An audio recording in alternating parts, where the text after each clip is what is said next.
Hello, I'm in a 2017 Ford Escape, and today I'm going to show you to add coolant. So first you open the hood, and then from here we'll look for this reservoir.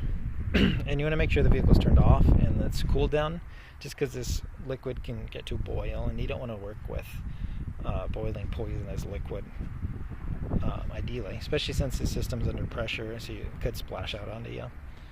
But that said, with all that off, you want to look for this max line and minimum line. And when you fill up, you want to make sure the new coolant matches the same color, and ideally the same brand you've been using, best not to mix and match. But to fill, you'll just push and unscrew this, pull that off, and then either with a funnel or straight from your new coolant jug, just pour directly into here until it's to this maximum line, and at which point you'll screw this on nice and tight again.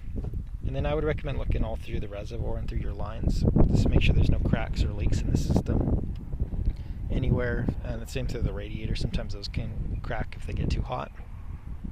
You can test this too by turning the vehicle on, and as that new coolant circulates through the lines, you might see some coolant starting to puddle somewhere around the engine bay or under the vehicle. And a way to tell that apart from water condensation is it might have a slight coloration to it. It might smell slightly sweet, and you don't really want it on your skin, but say you've got a glove, you can feel it, and it'll feel slightly slick compared to what water would feel like.